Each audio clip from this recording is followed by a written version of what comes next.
Langkah pertama, kita akan mengganti RAM-nya dulu. Kita upgrade ya, karena ini menggunakan Windows 10. Ini paling tidak RAM-nya ya minimal seharusnya 4 ya. Ini 2 kita upgrade dulu.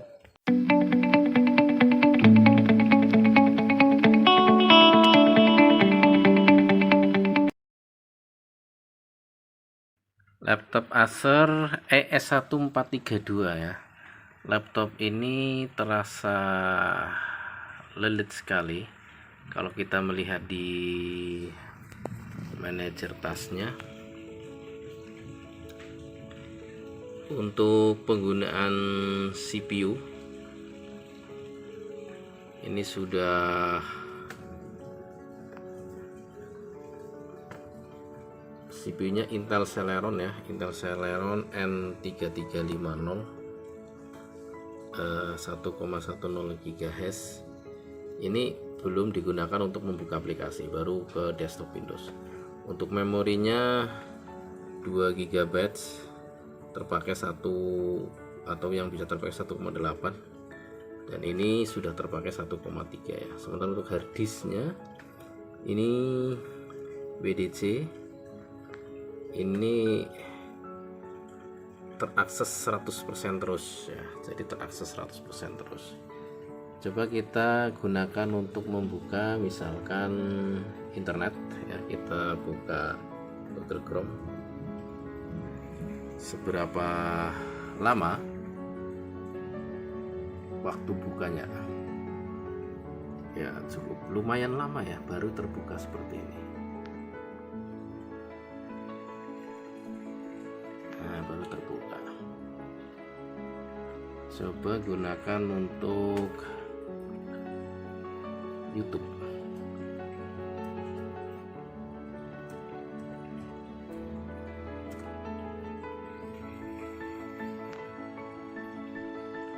Oke, I'm not robot. Zebra.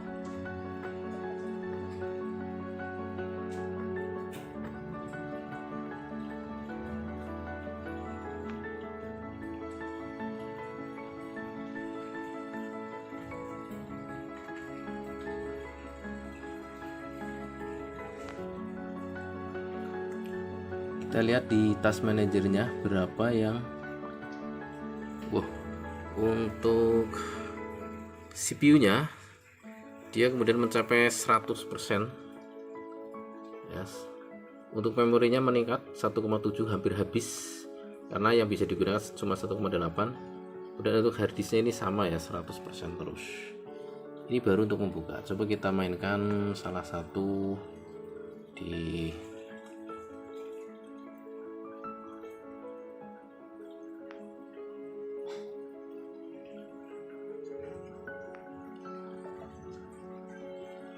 coba kita lihat di task manajernya. Wah, sama ya, memorinya juga RAM-nya 1,7, habis ya. Ini coba kita tutup, kita coba buka aplikasi Office. Coba buka aplikasi Office-nya. Ini terinstall berapa ini? Windows Office 2016 ya. Ini sudah tak buka. Ternyata cukup lumayan lama ya.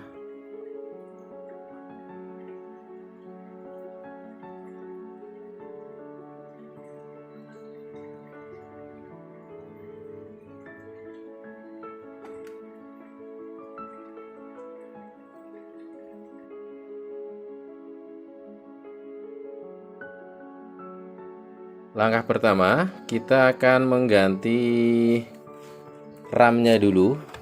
Kita upgrade ya, karena ini menggunakan Windows 10. Ini paling tidak RAM-nya ya minimal seharusnya 4 ya. Ini 2 kita upgrade dulu. Kita lepas. Oh, ini sudah dilepas, bautnya tinggal dicopot ya.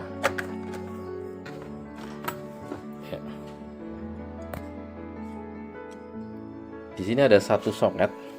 Jadi RAM yang terpasang ini RAM onboard, dan di sini masih ada satu soket RAM. Ini bisa untuk di-upgrade. Kalau tidak salah untuk tipe ini dia menggunakan RAM tipe DDR3. DDR3 yang low. Jadi untuk DDR3 ini ada dua tipe ya, yang low dan juga yang biasa. Yang low itu dia menggunakan voltase 1,35 volt.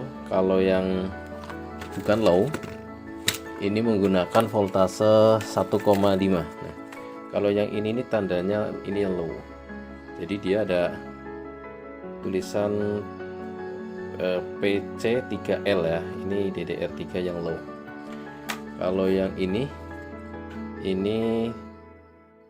DDR3, ini yang bukan low ya. Jadi ini kayaknya tidak cocok kalau dipasang di sini. Jadi kita menggunakan ini saja. Ini karena ini tadi sudah terbuka, kita perbaiki dulu, kita siapkan dulu. Ini menggunakan penghapus ya, biar bersih dari kotoran.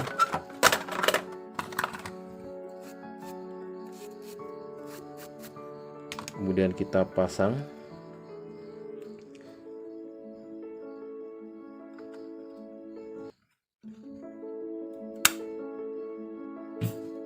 Oke, sementara di kondisi terbuka. Nanti kita hidupkan dan kita lakukan beberapa trik agar supaya laptop ini bisa lebih kenceng ya dibandingkan sebelumnya. RAM-nya berarti sudah terpasang 2+2 4 GB seharusnya.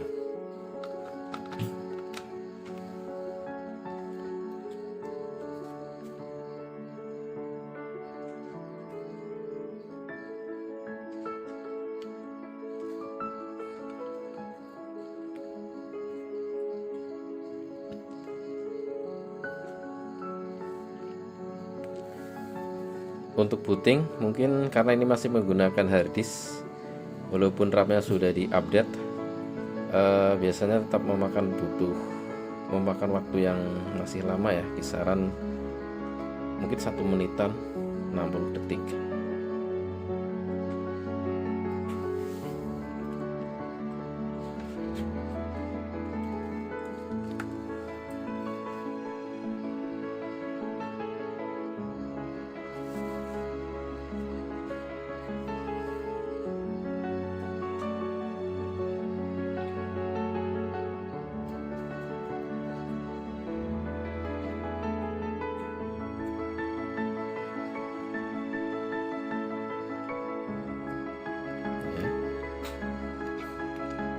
Langkah pertama, ini kita perlu menginstal, sebetulnya harusnya menghapus atau menata registrasi dan juga menghapus file-file yang tidak digunakan ya, biar cepat. Saya menggunakan CC Cleaner. Jadi di sini ada CC Cleaner. Menggunakan CC Cleaner. Aplikasi ini cukup ampuh ya untuk menata atau menghapus file-file yang tidak terpakai, termasuk juga untuk file-file registrasi yang sudah tidak terpakai.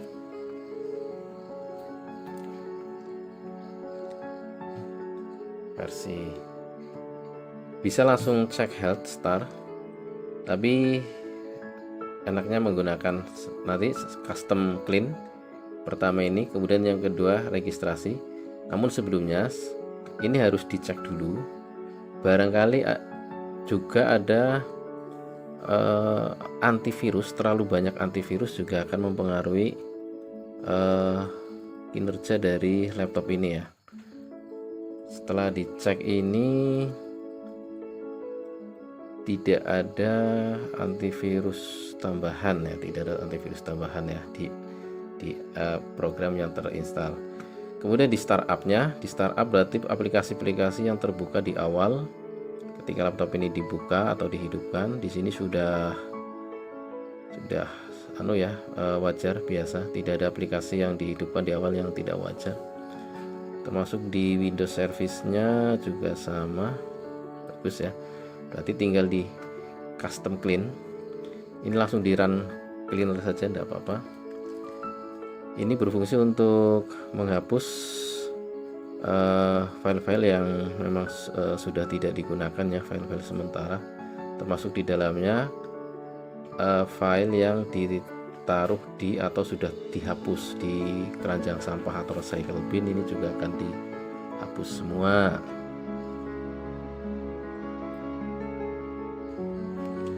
Nah, ini sudah 100%. Kemudian di kedua, registrasinya. Registrasi di scan, ini juga sampai selesai.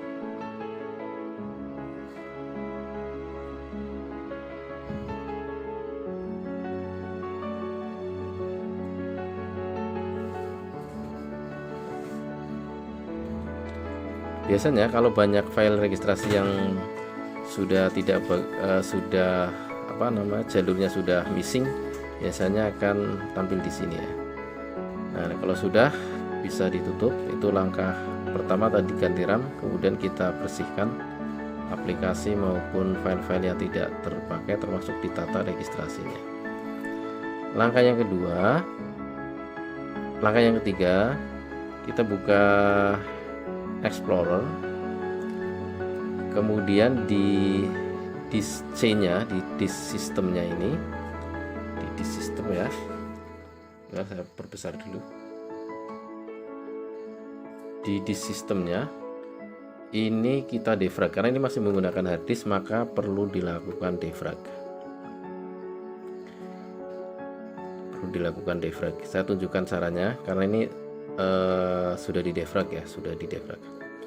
Nah, di sini C-nya ini baru saja di defrag, ini langsung di optimize, klik optimize, nanti akan berjalan defragnya, ditunggu.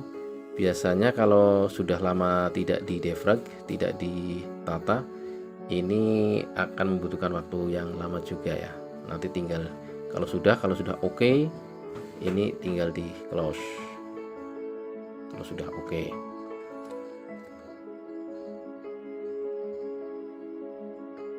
Langkah yang keempat, ke command prompt ya, cmd, kemudian jalankan sebagai administrator. Kita lakukan scanning system ya, scanning system. Nah, di sini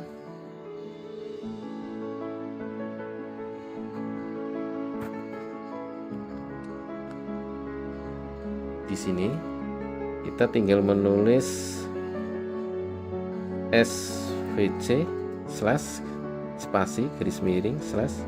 /scannow. Ini akan mencari file-file yang mungkin dia korup, file-file sistem yang korup. Kalau ada, kemudian diperbaiki, diganti. Nah, ini juga membutuhkan waktu yang lama. Untuk kasus ini sudah ditangani ya, sudah dilakukan tadi sekitar mungkin hampir 1 jam. Nah, ini sehingga ini tidak dilakukan lagi.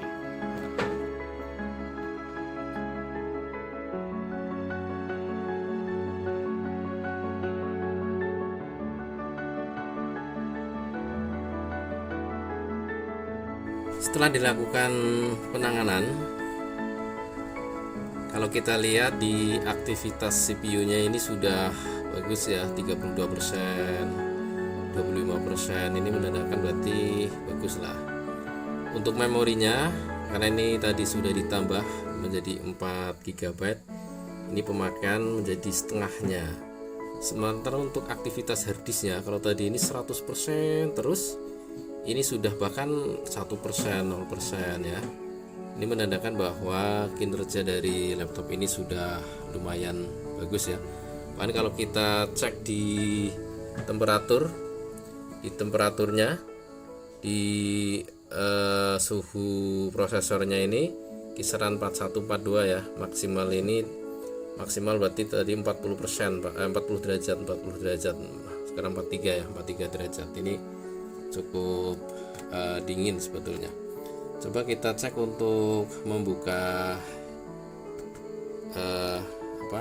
ya, ini sudah cepat ya, tidak seperti di awal-awal tadi kita harus nunggu lama ya, jadi memang butuh sentuhan penanganan.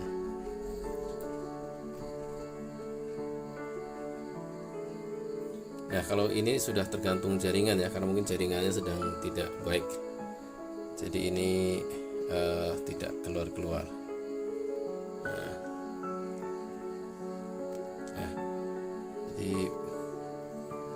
Dan satu lagi sebetulnya, kalau mau lebih, kalau misalkan di temperatur ini dia naik sampai dengan di atas 60 bahkan mencapai 70 derajat, ini sebaiknya dilakukan penggantian thermal. Kalau di sini di statusnya ini thermal statusnya oke, dia masih bagus ya.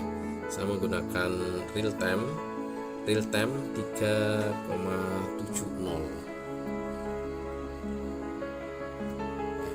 Ini masih bisa dilihat ya untuk aktivitas CPU-nya, aktivitas memori, aktivitas harddisknya masih bagus, tidak seperti di awal.